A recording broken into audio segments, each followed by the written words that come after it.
Ferrari president John Elkann has sparked major controversy with comments that have left Formula One fans absolutely stunned. And it all comes down to who he decided to blame after the team's disastrous weekend in Brazil, where both drivers failed to finish the race and the team dropped from second to fourth in the Constructors' Championship. Speaking to the press on the sidelines of a Stellantis partnership presentation, Elkann praised Ferrari's mechanics and engineers for their excellent work throughout the season, and then delivered a message that has been described as both shocking and completely tone-deaf when he said that Charles Leclerc and Lewis Hamilton need to focus on driving and talk less because there are still important races ahead. The reaction from fans and media has been swift and harsh, with many pointing out the obvious irony of Ferrari's president criticizing two of the best drivers on the grid for speaking honestly about the team's problems, while defending the very people who designed and developed a car that has been fundamentally flawed since the start of the season. The timing of Elkann's comments could not have been worse, coming immediately after Ferrari's nightmare performance in Brazil, where both Hamilton and Leclerc suffered separate incidents that forced them out of the race and cost the team crucial points in their battle for second place. Hamilton described the weekend as a bit disastrous in his post-race comments, which seems like a fairly reasonable assessment given that both Ferrari drivers were watching from the sidelines while their rivals were scoring points. The Brazil disaster was just the latest in what has been a seasonal-long struggle for Ferrari, with frustrations building inside the team since as early as the Australian Grand Prix, when it became clear that the SF25 was not going to be the championship contending car that everyone had hoped for after a promising end to the 2024 season. What makes Elkann's criticism so difficult to understand is that Ferrari's drivers are arguably the least. It's the team's problems right now, and in fact, they might be the only reason Ferrari is still in contention for second place at all, given how much they have managed to extract from a car that has been described by experts as more like a museum piece than a race-winning machine. The SF25 was born with serious flaws that were identified early in the season, and despite promises of improvements and upgrades, the corrections have been very little and poorly executed.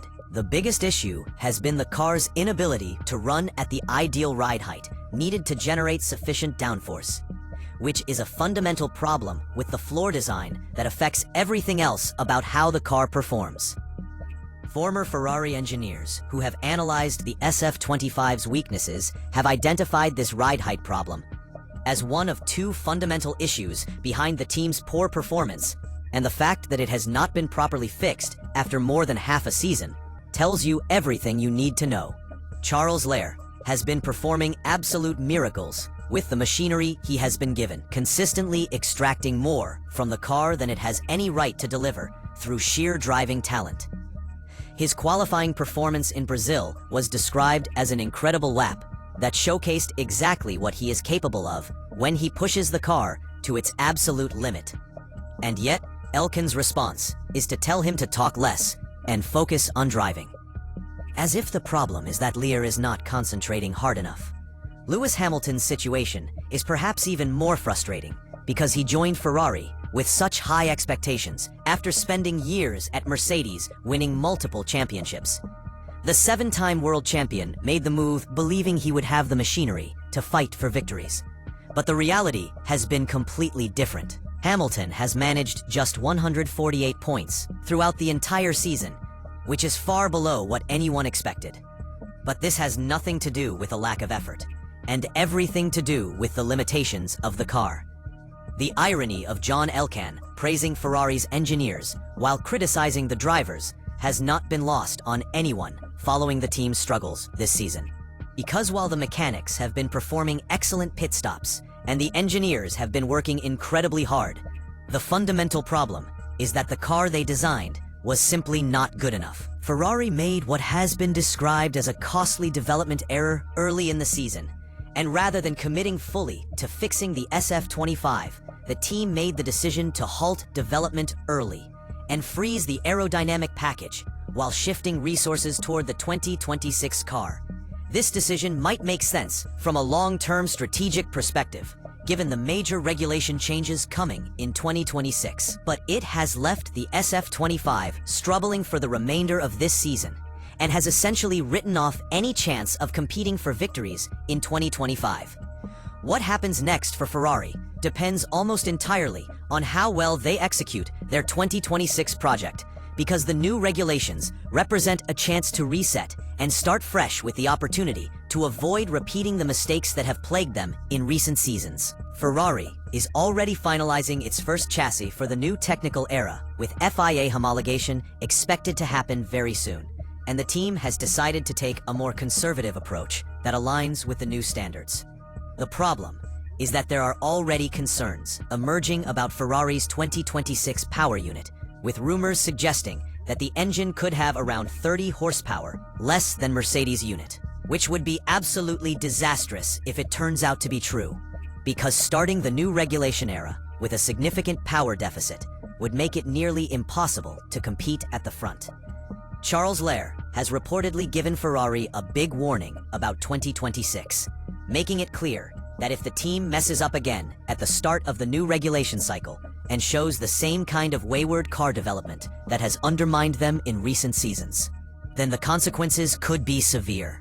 There have been reports that has been eyeing a potential departure from Ferrari if the 2026 season does not go according to plan. And similarly, there has been speculation about Lewis Hamilton's future with the team. However, it is important to keep this speculation in perspective and recognize that both drivers are under contract, and these rumors are more likely driven by frustration rather than any genuine plans for either driver to leave in the immediate future. The reality is that Ferrari finds itself at a crucial crossroads, heading into the final races of this season and looking ahead to the massive challenge of the 2026 regulations. And John Elkann's decision to publicly criticize his drivers while defending the technical team seems to suggest a fundamental misunderstanding of where the real problems lie.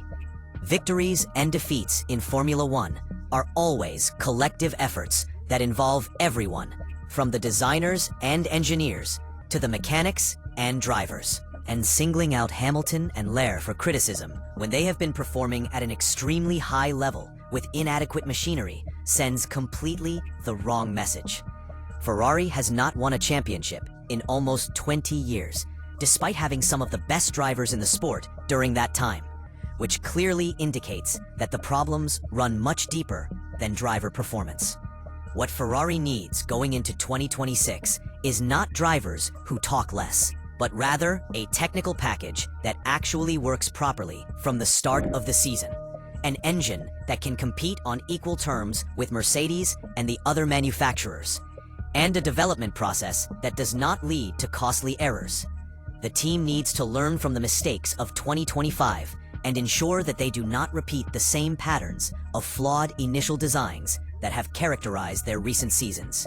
Because if they arrive at the first race of 2026 with another fundamentally flawed car, then all the driver talent in the world will not be enough to save them. The stakes could not be higher for Ferrari as they work to finalize their 2026 package. And the pressure is firmly on the technical team to deliver a car that can actually compete for victories and championships. For now, Ferrari still has a few races left in 2025 to try to secure second place in the Constructors' Championship, which is what Elkann was referring to when he talked about important races ahead. Although, it is worth questioning whether second place really matters when you are nowhere near competing for the championship itself. Hamilton and Leclerc will continue doing what they do best, which is extracting maximum performance from whatever machinery they are given, and speaking honestly about the challenges they face, regardless of whether Ferrari's president thinks they should talk less. The real question is whether Ferrari's technical team can deliver the kind of car in 2026 that finally ends the team's two-decade championship drought, or whether we will be having these same conversations about flawed designs and missed opportunities for years to come.